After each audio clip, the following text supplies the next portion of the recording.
we have a right here, as we started out this podcast saying, what's the Second Amendment for? It's to protect the First Amendment and all the other amendments, because it's there to make sure that the people are protected. And as Lou said, the intent is obviously, and maybe not so obviously to some, but if you go back and look through all the texts and the all the things with the colonial documents, the founding father statements, everything they've talked about in putting these bills of rights together, it's about making sure that people are protected.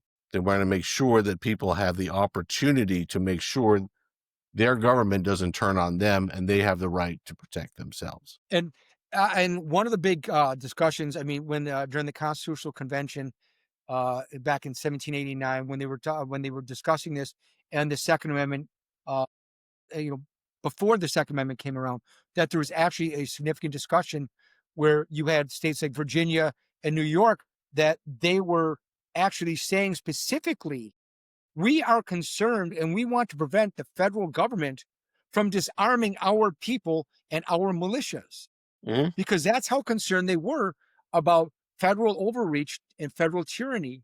And that's how firmly they believed. So it's hard to believe Virginia and New York, I mean, they were, who are now vehemently against most of this stuff, they were the ones actually saying this is a personal right.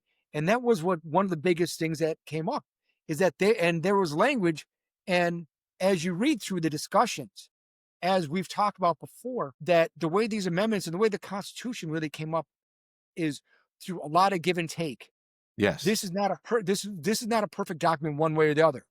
And so you had people, the Federalists and the Anti-Federalists. You had states like New York and Virginia. You had states like like Rhode Island and Connecticut fighting against it.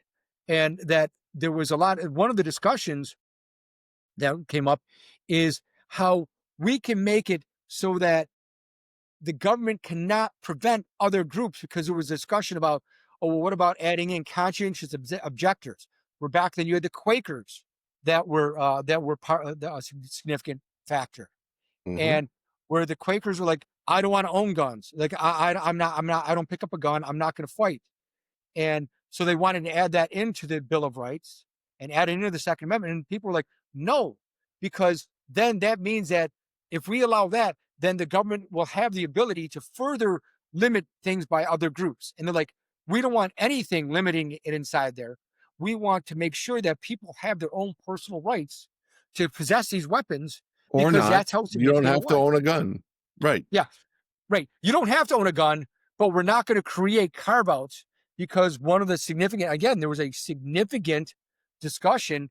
Again, Massachusetts was involved in it. The representatives from Pennsylvania, where they were like saying, we do not want to have anything that could allow the government to identify certain groups. Because at one point they were talking about not having loyalists being able to possess weapons, and not having, again, Quakers have weapons, not to have, so that slaves couldn't possess weapons. And they're like, no, we don't want any of that in there. Because if you create, again, as we've talked about with the First Amendment, you create one carve out for one group, you create carve outs across the board. It's the slippery slope. Right. Yep. And so that's why they said, no, we want it short, simple, to the point, and this is it. And that the focus that people have on the well-regulated militia prefatory statement, it's a red herring. It's more putting it in context, but it doesn't. It's saying this is what it was for, but there's based upon the personal right to possess weapons. Right. And I think I had a little bit of a brain lapse a couple minutes ago. I'm sorry, I went on. I rambled. You know, as we like to say, sometimes the hamster doesn't get on the wheel very well between my ears.